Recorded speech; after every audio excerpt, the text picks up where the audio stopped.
Bonjour, merci d'être avec nous. Alors, 3 ans de prison ferme pour le journaliste Khaled Drareni. Que pensez-vous de ce verdict? C'est dur pour un journaliste qui a un site d'Internet en ligne, mais il faut quand même éclaircir certains points. On est face à un enchevêtrement entre deux concepts qui sont le journaliste et l'activiste. Il est où le journaliste? Il est où l'activiste? Le journaliste, l'information est sacrée, alors que nous savons bien que l'opinion est libre. Les deux chefs d'accusation sont d'ordre sécuritaire, pas même d'ordre politique. 1. Incitation à attroupement armé. 2. Atteinte à l'unité nationale. Donc, le Hirak est fini pour les uns et n'est pas fini pour les autres. Parce que la société algérienne est divisée aujourd'hui. Il y a une grande partie qui a accepté la révolution. La révolution a eu lieu. La preuve, Bouteflika n'est plus président. La preuve, ses premiers ministres sont en prison. Ahmed Ouyahia, Abdelmalek Salel, les milliardaires corrompus algériens aussi actuellement sont en prison. Je cite Ali Haddad ou Mohidine Tahkout. Alors une révolution a eu lieu.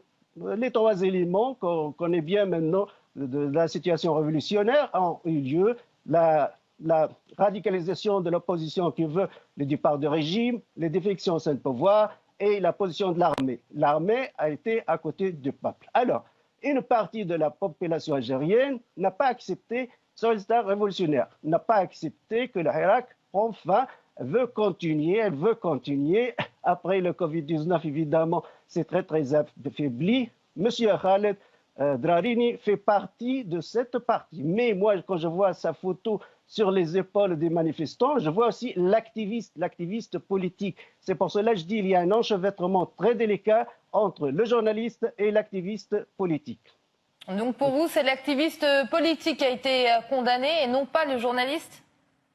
Oui, absolument. Bon, comme je l'ai dit, lui, il a un site sur Internet, un site d'information sur Internet, mais c'est ses positions politiques et les dirigeants des manifestants et les chefs des manifestants. On voit bien l'image, il a pris sur les épaules des manifestants. Donc, il fait la politique, il assume sa responsabilité. Et d'ailleurs, c'est son droit, la liberté de se manifester est toujours sacrée à mes yeux.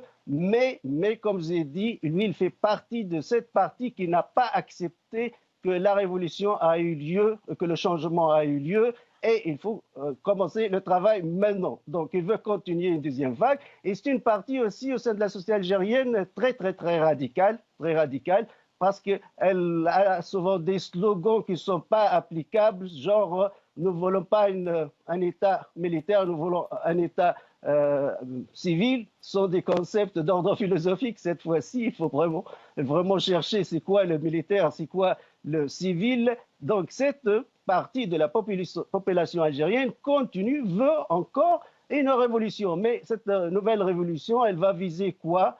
Je ne sais pas, on va voir qu'est-ce qui va se passer, mais je peux confirmer qu'une belle partie de la population algérienne a accepté le fait qu'une révolution a eu lieu, une révolution a gagné et a réalisé tous ses objectifs. À leur tête, Bouteflika n'a pas eu 5e mandat et ses premiers ministres sont en prison, ainsi que les corrompus.